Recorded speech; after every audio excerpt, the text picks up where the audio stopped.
السلام علیکم ورحمۃ اللہ وبرکاتہ۔ بسم اللہ الرحمن الرحیم۔ ہماری آج کی صورت مبارکہ کا نام سورہ مزمل ہے۔ یہ مکی صورت ہے، اس کی 20 آیات ہیں۔ مفسرین کرام سورہ مزمل اور سورہ مدثر کو آپس میں جوڑا کہتے ہیں۔ سورہ مزمل کی بہت ساری خصوصیات جو ہیں مفسرین کرام بیان فرماتے ہیں۔ اگر اس انسان کی زندگی میں کوئی بہت بڑا مقصد ہے اور وہ اس کو حاصل کرنا چاہتا ہے تو اس کی تربیت جو ہے وہ سورہ مزمل میں ہے، کیونکہ نبی علیہ السلام سے بڑا کسی کا مقصد نہیں ہو سکتا، اور نبی علیہ السلام سے زیادہ کوئی اپنے مقصد میں کامیاب نہیں ہوا ہے۔ اور آپ کی کامیابی کس طرح سے ہوئی ہے اور تربیت کس طرح سے ہوئی ہے، یہ سورہ مزمل میں بیان کی گئی ہے۔ پھر سورہ مزمل میں ہم دیکھتے ہیں کہ رات کا قیام بھی ہے، قرآن کے ساتھ ترتیل کا تعلق بھی ہے، اور مزمل میں صبر کو بھی بیان کیا گیا ہے۔ اور یہ 3 کام ایسے ہیں جو کسی انسان کے چھوٹے کام کو بھی بہت بڑا بنا دیتے ہیں۔ اگر کوئی انسان یہ کہتا ہے کہ میری زندگی کا کوئی بڑا مقصد نہیں ہے، جس انسان کی زندگی میں مزمل کی خصوصیات ہوں گی تو اس کے چھوٹے کام بھی بڑے ہو جائیں گے۔ پھر یہ بھی فرماتے ہیں کہ مومن کے ظاہر اور باطن کے اندر کیسا توازن ہونا چاہیے، یہ بھی سورہ مزمل کا موضوع ہے۔ اور وہ انسان جو کہ دعوت کا کام کرتا ہے، دین کی خدمت کرنے کا جذبہ رکھتا ہے، اس کی ذاتی خصوصیات کیسی ہونی چاہیے، اس کی اپنی ذاتی شخصیت کیسی ہونی چاہیے، یہ بھی سورہ مزمل کا موضوع ہے۔ اور اکثر مفسرین کرام کے نزدیک یہ تیسری وحی شمار کی جاتی ہے۔ پہلی وحی سورہ علق اور دوسری وحی سورہ قلم کی ابتدائی آیات کو کہا جاتا ہے، اور سورہ مزمل کی شروع کی 7 یا 10 آیات کو تیسری وحی شمار کیا جاتا ہے۔ اور عملی طور پہ اسی صورت مبارکہ میں آپ علیہ السلام کو یہ ٹارگٹ دیا جا رہا ہے کہ آپ نے پوری دنیا تک اللہ کا پیغام پہنچانا ہے، لہٰذا اس کے لیے آپ علیہ السلام کی ذاتی مبارک خصوصیات کیا ہونی چاہیے، اس راستے میں آپ کو کس قسم کی رکاوٹیں پیش آئیں گی، آپ نے ان کو کیسے ڈیل کرنا ہے، یہ ساری تربیت جو ہے وہ سورہ مزمل میں کی جا رہی ہے۔ پھر لفظ مزمل جو ہے اس کا مادہ زام میم لام ہے، زمل، اور یہ باب تفاعل سے متزمل تھا، پھر یہ مزمل بنا۔ آیت مبارکہ میں آتا ہے یا ایھا المزمل، آپ صلی اللہ علیہ وآلہ وسلم کو مزمل کہہ کے پکارا گیا ہے، اور اس کا لفظی ترجمہ بنتا ہے اے کپڑے میں لپٹ کر لیٹنے والے۔ آپ علیہ السلام کو صورت مبارکہ میں مزمل کہہ کے پکارا گیا ہے۔ اس کی کچھ وجوہات ہیں جو مفسرین کرام نے بیان فرمائی ہیں۔ پہلی وجہ یہ ہے کہ ہم نے سورۃ ضحیٰ میں یہ جانا تھا کہ آپ علیہ السلام کی زندگی میں ایک دور تحنس کا دور تھا، جب ابھی تک وحی نازل نہیں ہوئی تھی، تو آپ علیہ السلام مکہ شریف سے 5 میل کے فاصلے پہ غار حرا میں چلے جاتے تھے، اور وہاں پہ تنہائی اختیار کرتے تھے، غور و فکر کرتے تھے، اللہ رب العزت کی تلاش میں تھے۔ آپ علیہ السلام کی زندگی کے اس دور کو جو ہے وہ تحنس کا دور کہا جاتا ہے۔ لہٰذا پھر سورۃ مزمل کی یہ آیات نازل ہوتی ہیں جس میں کہا جا رہا ہے کہ نبی، اب تنہائی میں بیٹھنے کا اور غور و فکر کرنے کا دور جو ہے وہ ختم ہوا، اب عملی دور شروع ہو گیا ہے، اٹھیے اور اب عملی طور پر جو ہے وہ دعوت کے میدان میں آ جائیے۔ دوسری وجہ یہ بیان کی گئی کہ عرب لوگوں کا بھی یہ دستور ہوتا تھا کہ وہ اپنے ارد گرد ایک چادر لپیٹ کے رکھا کرتے تھے۔ جب آپ علیہ السلام کے اوپر ان آیات کا نزول ہوا تو اس وقت آپ علیہ السلام نے بھی ایک چادر کو اپنے ارد گرد لپیٹا ہوا تھا، جیسے کہ ہمارے معاشرے میں پٹھان حضرات کرتے ہیں۔ تو اس مناسبت سے جو اللہ پاک نے آپ کو یا ایھا المزمل کہا کہ اے چادر میں لپٹ کر بیٹھنے والے، اٹھیے اور دعوت کا کام شروع کیجیے۔ اور تیسری وجہ مفسرین کرام یہ بیان فرماتے ہیں کہ آپ علیہ السلام کو وحی 40 سال کی عمر مبارک میں ملی تھی، لیکن آپ علیہ السلام کو جو 40 سالہ دور تھا وحی سے پہلے کا، وہ ایک عملی زندگی کا دور تھا۔ آپ بہت زیادہ سوشل لائف گزارنے والے تھے، کیونکہ آپ علیہ السلام بکریاں بھی چراتے ہیں، کاروبار بھی کرتے ہیں، لوگوں کے جھگڑوں کے فیصلے بھی کرواتے ہیں، لوگ آپ کو صادق اور امین بھی کہتے ہیں، اور یہ تمام باتیں ظاہر کرتی ہیں کہ آپ علیہ السلام جو تھے بہت سوشل لائف گزارنے والے تھے۔ پھر آپ علیہ السلام کی جو کیفیات سورۃ ضحیٰ میں بیان کی جاتی ہیں وہ بہت مختصر دور ہے، جب آپ علیہ السلام کو تنہائی میں جو ہے وہ کشش محسوس ہوتی ہے، اپنے رب کی تلاش اور جستجو محسوس ہوتی ہے، تو اس وقت میں آپ تھوڑے عرصے کے لیے تنہائی میں جاتے ہیں۔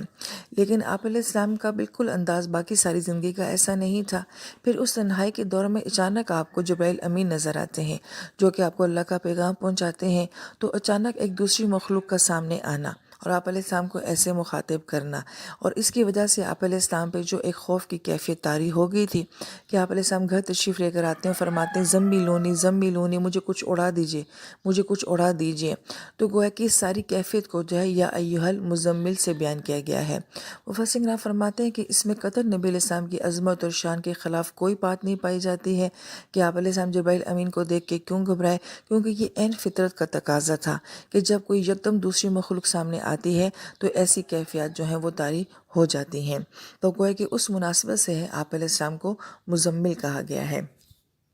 چوتھی وجہ بعض مفسرین کرام نے یہ فرمایا کہ دارالندوہ میں تمام کافروں نے آپس میں بیٹھ کے یہ مشورہ کیا کہ اب نبی جو دعویٰ کرنے لگے ہیں تو اس دعوے کے خلاف ہمیں نبی علیہ السلام کو کیا کہنا چاہیے۔ لہٰذا کسی نے کہا کہ نبی علیہ السلام کو کاہن کہا جائے، کسی نے کہا شاعر کہا جائے، کسی نے کہا کہ جادوگر کہا جائے۔ لہٰذا وہ ہستی جو کہ ساری زندگی لوگوں کی زبانوں سے تعریف سنتی تھی، صادق اور امین کے لقب سنتی تھی، یکدم انہی زبانوں سے اب نفرت کو سہنا، طعنوں کو سہنا، یہ ایک مشکل کیفیت ہوتی ہے۔ تو آپ علیہ السلام کی تو مبارک شخصیت جو ہے وہ بہت حساس تھی، تو آپ کو ان باتوں کا دکھ محسوس ہوتا تھا۔ تو اس دکھ میں جب آپ علیہ السلام کبھی پریشان ہو کے لیٹ جاتے تھے تو اس کیفیت کو جو ہے یا ایھا المزمل سے بیان کیا گیا ہے۔ اور پانچویں وجہ جو مفسرین کرام بیان فرماتے ہیں کہ وہ یہ کہ عربوں کا یہ دستور ہوتا تھا کہ وہ جس شخص کو کسی حالت میں دیکھتے تھے تو اس کی پریزنٹ سچویشن کو دیکھ کے وہ اسے کوئی نہ کوئی نام دے دیا کرتے تھے۔ جیسے کہ حضرت فاطمہ رضی اللہ تعالیٰ عنہ حضرت علی تعالیٰ عنہ کے درمیان میں کسی بات میں ناراضگی ہوگی تو حضرت علی جو ہیں وہ مسجد کی زمین پہ مٹی میں لیٹے ہوئے تھے۔ آپ علیہ السلام نے جب ان کو دیکھا تو فرمایا کہ یا ابا تراب، کہ اے مٹی میں لیٹنے والے۔ ایسے ابو ہریرہ رضی اللہ تعالیٰ عنہ کو نبی علیہ السلام نے دیکھا کہ ان کو بلیاں پالنے کا بہت شوق تھا، تو آپ نے ان کے شوق کو دیکھ کے کہا کہ یا ابا ہریرہ، تو اسی مناسبت سے آپ کا نام بھی پڑ گیا۔ تو گویا کہ یہ عربوں کی عادت تھی کہ وہ کسی کی پریزنٹ سچویشن جو دیکھا کرتے تھے تو اس کو اسی نام یا ٹائٹل کے ساتھ پکارا کرتے تھے۔ لہٰذا جب ان مبارک آیات کا نزول ہو رہا تھا تو اس وقت آپ علیہ السلام نے اپنے ارد گرد ایک چادر کو لپیٹا ہوا تھا۔ تو گویا کہ جیسے نبی علیہ السلام نے اپنے صحابہ کو محبت سے جو ہے ان الفاظ سے پکارا تھا، تو اللہ تعالیٰ نے اپنے نبی کو جو ہے محبت سے ان الفاظ سے پکارا، یا ایھا المزمل، کہ اے میرے پیارے نبی جو چادر میں لپٹے ہوئے ہیں، اٹھیے اور اب دعوت کا کام کیجیے، اب دعوت کی باغ دوڑ کو سنبھال لیجیے۔ بعض اہل علم یہ فرماتے ہیں کہ یا ایھا المزمل کہہ کے نبی علیہ السلام کو تو زندگی کا ایک بہت بڑا مقصد دیا گیا تھا، ٹارگٹ دیا گیا تھا، لیکن ایک عام امتی کے لیے یا ایھا المزمل کا لفظ کیسے اثر انداز ہوتا ہے کہ ہر وہ انسان جو کہ رات میں چادر لپیٹ کر سکون کی نیند سویا ہوا ہے، اس کو یہ صورت مبارکہ کہتی ہے کہ اٹھو اور اپنے اللہ کو یاد کرو اور اپنے اللہ کے ذکر میں مشغول ہو جاؤ۔ سورۃ مزمل کی آیت نمبر 2 اور 3 اور 4 کے کچھ حصے میں اللہ تعالیٰ فرماتے ہیں قم اللیل الا قلیلا، کہ نبی علیہ السلام آپ رات کو کھڑے ہو جائیے مگر تھوڑا سا، نصفہ، پھر نصف کھڑے ہو جائیے، او انقص منہ قلیلا، یا پھر نصف سے کچھ کم کھڑے ہو جائیے، او زد علیہ، یا پھر نصف سے کچھ زیادہ کھڑے ہو جائیے۔ اس آیت مبارکہ میں نبی علیہ السلام کو پہلی بات تو فرمائی جا رہی ہے کہ آپ نے رات کو کھڑا ہونا ہے۔